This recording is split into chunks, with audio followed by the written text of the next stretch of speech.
Renungan pagi pulang ke rumah oleh Ellen G. White, 23 September 2020. Mari kita berdoa. Bapa kami yang di sorga, Allah pencipta langit dan bumi, laut dan segala isinya, Allah yang maha besar, satu-satunya Allah yang benar, yang kami sembah selalu, hanya melalui anak-Mu yang tunggal, Yesus Kristus. Terpujilah Yesus, anak Allah yang maha tinggi, anak domba yang menghapus dosa dunia ini. Pada pagi hari yang indah ini kami bangun dan berbakti, dan sebagaimana kami membaca nasihat firman-Mu, kiranya ini boleh menjadi kekuatan pembaruan dalam hidup kami, agar kami menjadi orang-orang yang menjadi saluran kasih-Mu. Beserta kami sepanjang hari ini, kehendak-Mu yang jadi, ampun kami akan dosa dan salah, karena kami berdoa hanya melalui anak Allah yang tunggal, Yesus Kristus, yang adalah Tuhan dan Juru Selamat kami. Amin. Renungan hari ini akan dibacakan oleh Saudara Rio Ayorbaba. Silakan, Saudara Rio. Selamat pagi. Renungan kita pada hari ini 23 September 2020 berjudul Tangan yang Simpatik. Ayat inti, yang seorang menolong yang lain dan berkata kepada temannya, kuatkanlah hatimu. Terdapat di dalam Yesaya 41 ayat 6. Ketabahan dan sifat tidak mementingkan diri sendiri menandai kata-kata dan tindakan semua orang yang menghidupkan kehidupan yang baru di dalam Tuhan. Sementara engkau berusaha menuruti kehidupannya, berusahalah untuk mengalahkan diri dan kekikiran lalu melayani kebutuhan orang lain, maka engkau akan memperoleh kemenangan demi kemenangan. Dengan demikian, pengaruhmu akan menjadi berkat bagi dunia ini. Rumah kita seharusnya menjadi tempat perlindungan bagi orang muda yang terkena pencobaan. Banyak yang sedang berdiri di persimpangan jalan. Setiap pengaruh, setiap kesan adalah pilihan yang menentukan dan membentuk nasib mereka sekarang ini maupun masa yang akan datang. Kejahatan mengundang mereka. Tempatnya dibuat gemerlap dan menarik. Mereka menyambut setiap orang yang datang. Di sekitar kita banyak orang muda yang tidak mempunyai tempat tinggal dan banyak pula yang keluarganya tidak memiliki kuasa untuk menolong dan mengangkat anak muda itu sehingga dia hanyut ke dalam kejahatan. Mereka sedang jatuh binasa di bawah bayangan pintu rumah kita sendiri. Orang-orang muda seperti ini memerlukan uluran tangan dalam rasa simpati.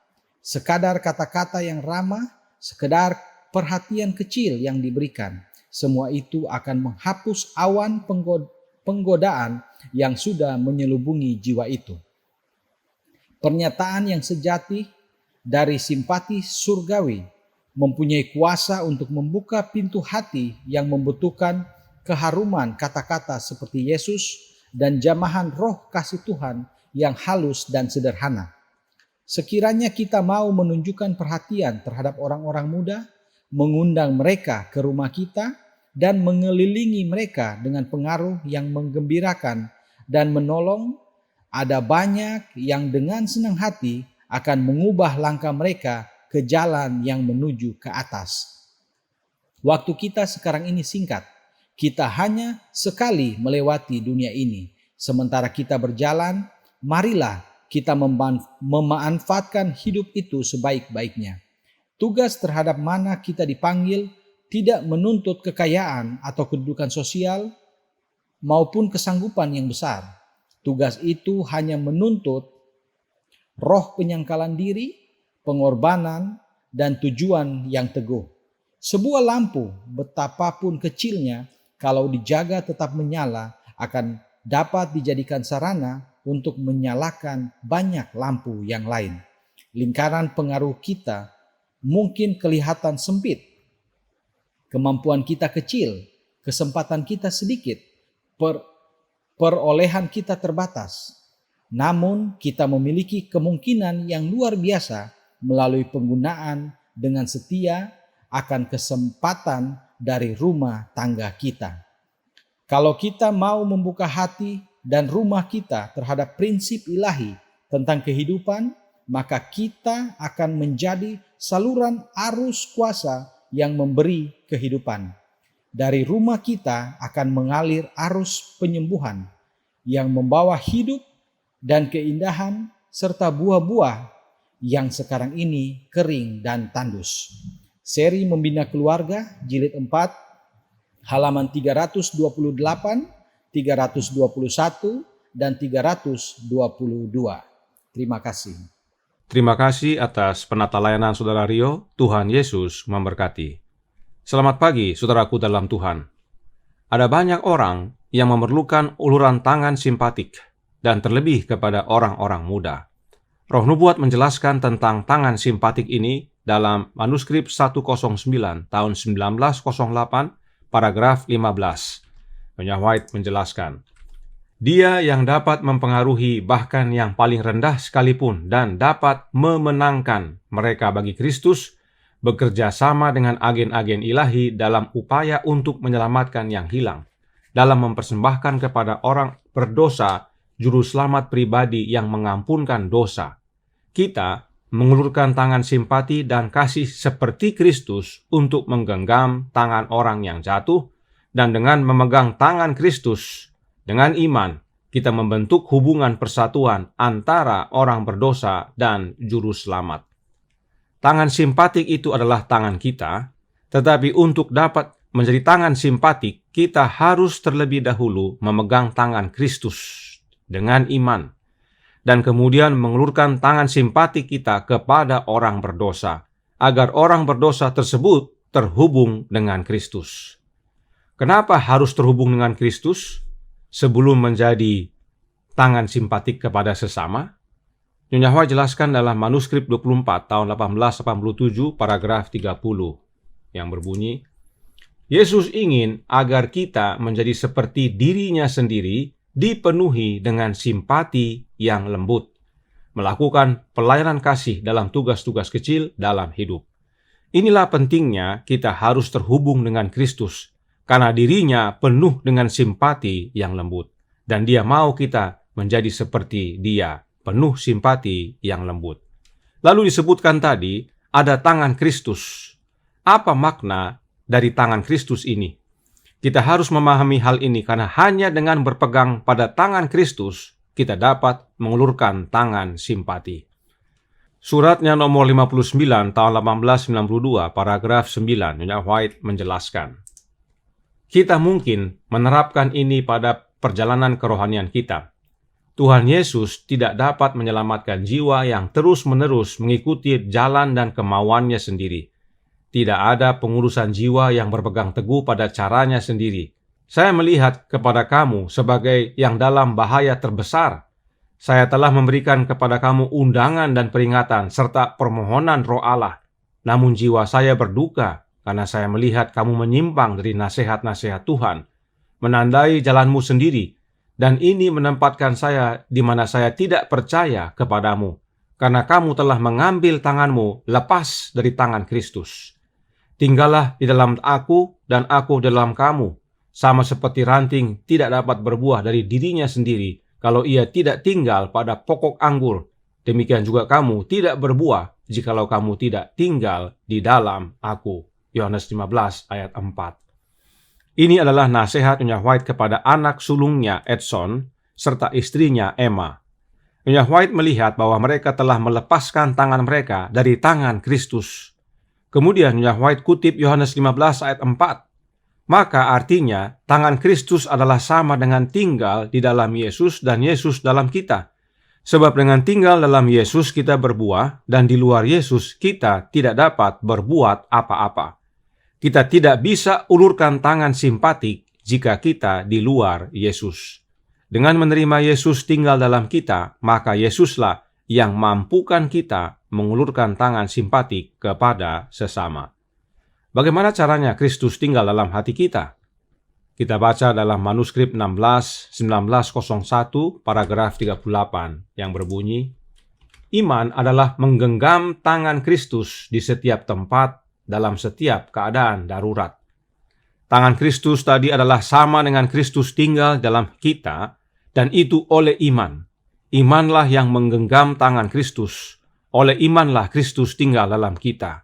Ini selaras dengan Alkitab yaitu dalam Efesus 3 ayat 17.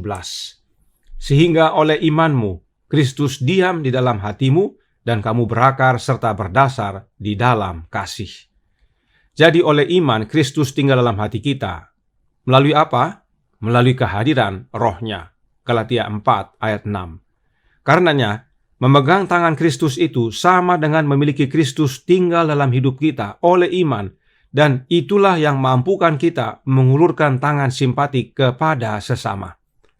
Apakah ini selaras dengan renungan hari ini? Sudah pasti. Perhatikan paragraf terakhir dari renungan hari ini yang sudah kita bahas kemarin. Ada disebutkan di sana arus kuasa yang memberi kehidupan. Apakah itu? Mari kita baca kembali supaya semakin ingat. Kisah Para Rasul halaman 239 paragraf 2. Demikianlah kuasa yang memberikan hidup dari Roh Kudus mengalir dari juru selamat, menyebar ke dalam jiwa, memperbaharui motif dan kasih, dan membawa pikiran ke dalam penurutan akan kehendak Allah, memungkinkan si penerima untuk membawa buah-buah yang berharga dari perbuatan yang kudus. Kuasa yang memberi hidup dari Roh Kudus mengalir dari Yesus Sang Juru Selamat. Kenapa perlu kita baca kembali kutipan ini? Agar kita semakin lihat dan mengerti bahwa Roh Kudus itu bukan oknum lain yang berbeda dari Yesus. Roh Kudus itu malah Nyonya White tulis proceeding from, yang artinya maju atau lebih sering diterjemahkan dengan kata keluar dari. Berikut contohnya dalam Yohanes 15 ayat 26. Dalam bahasa Inggris disebutkan, "But when the Comforter is come, whom I will send unto you from the Father, even the Spirit of truth, which proceedeth from the Father, he shall testify of me." Ini adalah perkataan Yesus, dan kalau kita baca terjemahannya dalam bahasa Indonesia, jikalau penghibur yang akan kuutus dari Bapa datang, yaitu Roh kebenaran yang keluar dari Bapa, ia akan bersaksi tentang aku. Penghibur atau Roh kebenaran atau Roh Kudus keluar dari Bapa. Perhatikan disebutkan proceedeth from. Ini adalah bentuk kata lampau, artinya sudah terjadi. Kata ini yang digunakan oleh Nyonya White untuk Roh Kudus yang keluar dari Yesus. Dari mana Roh Kudus itu Yesus terima? Dari Bapanya. Pada waktu Yesus dimuliakan di surga, saat dia diurapi oleh Bapanya dengan minyak yang adalah lambang Roh Kudus. Bisa kita baca dalam Ibrani 1 ayat 8 dan 9. Peristiwa ini terjadi pada saat dia telah kembali dari dunia ini setelah kebangkitannya. Itu sebabnya Yesus berkata, "Aku di dalam Bapa-Ku, dan kamu di dalam Aku, dan Aku di dalam kamu." Melalui kehadiran Roh Bapanya di dalam Yesus, maka Yesus tinggal di dalam Bapanya. Dan setelah menerima Roh tersebut, Yesus curahkan kepada murid-muridnya. Itulah Roh Kudus yang keluar dari Yesus, agar melalui Roh tersebut, Kristus di dalam kita dan kita di dalam Kristus. Bisa lihat hubungan roh nubuat dengan Alkitab yang benar? Apa hasilnya? Kita baca kembali kutipan tadi. Kisah Para Rasul halaman 239 paragraf 2. Dikatakan di sana, memungkinkan si penerima untuk membawa buah-buah yang berharga dari perbuatan yang kudus. Dengan menerima Kristus dalam hati kita melalui kehadiran Roh-Nya yang kudus, yang mengalir keluar dari Dia, kita jadi berbuah, yaitu membuahkan buah-buah roh. Sebab sebagaimana tadi dikatakan dalam Yohanes 15 ayat 4, yang Nyonya White kutip untuk menasihati anak-anaknya, di dalam Yesus kita berbuah, dan di luar Yesus kita mati. Perhatikan tadi, dalam Alkitab King James Version, kata keluar dari dituliskan dalam bentuk masa lampau, proceedeth from. Artinya sudah terjadi. Tetapi dalam kutipan ini, Nyonya White tulis dalam bentuk kata continuous tense, sebab ada kata ing, ya, proceeding. Continuous tense ini artinya bentuk kata kerja yang sedang terjadi, sedang berlangsung terus. Apa artinya? Artinya Yesus masih mencurahkan Roh-Nya kepada kita. Roh belum ditarik. Mari kita berdoa dan minta, serta izinkan Roh Kristus masuk ke dalam hati kita. Jadi, mau tangan simpatik? miliki Yesus dalam hati oleh iman melalui kehadiran Roh-Nya yang kudus. Tuhan memberkati, saya bawa dalam nama Yesus. Amin. Mari kita berdoa. Bapa kami yang di sorga, Allah pencipta langit dan bumi, laut dan segala isinya, Allah yang maha besar, maha kuasa, sumber segalanya, yang kami sembah selalu melalui anak-Mu yang tunggal, Yesus Kristus. Terima kasih atas nasihat yang begitu baik bagi kami. Kami bisa menjadi orang-orang yang penuh simpatik lembut sebagaimana Kristus, bila mana kami berpegang kepada tangannya, yaitu mengizinkan Dia tinggal dalam hati kami melalui kehadiran Roh-Nya yang kudus. Karenanya tolong kami ya Bapa, curahkan roh anak-Mu dalam hati ini, beserta kami sepanjang hari ini. Kehendak-Mu yang jadi, ampun kami akan dosa dan salah, karena kami berdoa hanya melalui satu nama anak Allah yang tunggal, Yesus Kristus, yang adalah Tuhan dan Juru Selamat kami. Amin.